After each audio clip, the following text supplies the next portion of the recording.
Hey guys, do you have an OC that you love, that you constantly draw, but you keep drawing them in the same pose, and you don't know how else to draw them? Then this is a video for you. Today I'm talking about various crafts that you can make of your OCs, and today I'm using my character Axel as an example, at least for most of them. Number 1.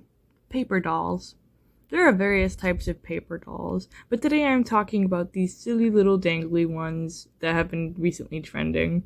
Now, I haven't seen any tutorials on this that were super clear, so if I'm doing something wrong, I probably will link a different video in the comments or the description. So whichever body parts you want to wiggle, you have to draw separately. For Axel, it was just his wings and his body. Once you've drawn up the separate body parts, you need to draw a circle where the wiggly parts should go. Like with the neck, you just draw a circle where the collar should be. Since I don't have a hole punch, I just pinch around the center of the hole and cut it at the top with my scissors. Once you have a little slit at the top or the center, just take your scissors and cut it open a little more. Now take some scrap paper and cut a fairly long strip out of it. Fold the sides, start rolling it up like a Play-Doh snake. But if that doesn't work, just pinch it however much you need, which will vary depending on where you hang it, if it's more open or more closed off, because I hang mine pretty close to my wall. Now you need to cut a topper for your paper stick. Glue the stick on the back of the head if you're working on the neck still. If you're working on something for wings, you're gonna hang it on the back. And I use super glue because I use heavier paper for these projects because the marker just turns out better for me there.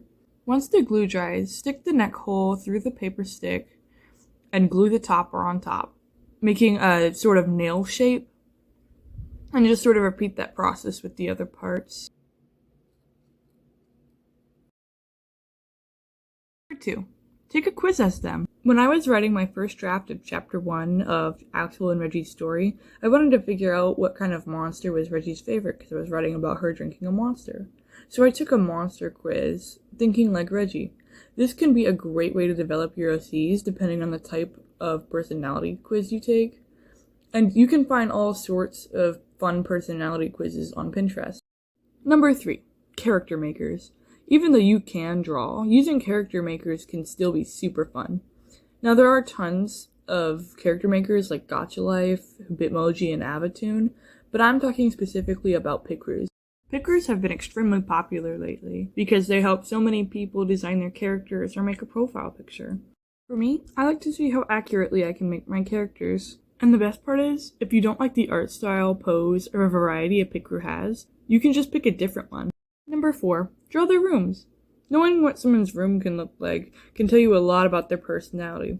I imagine Axel to need a pretty big room, since he needs a larger bed to spread his wings out when he sleeps, or his wings will get achy, and he doesn't really want them touching the floor. And like I've mentioned in my past video, Axel doesn't really know what he likes, so he doesn't have any posters or decorations in his room. Room size can also indicate a lot about your character's financial status. Like Axel, who has a fairly large room, he's also fairly wealthy. And since I'm running out of ideas, that's the end of this video. I hope to see you next time, and feel free to ask questions and give suggestions in the comments. Bye!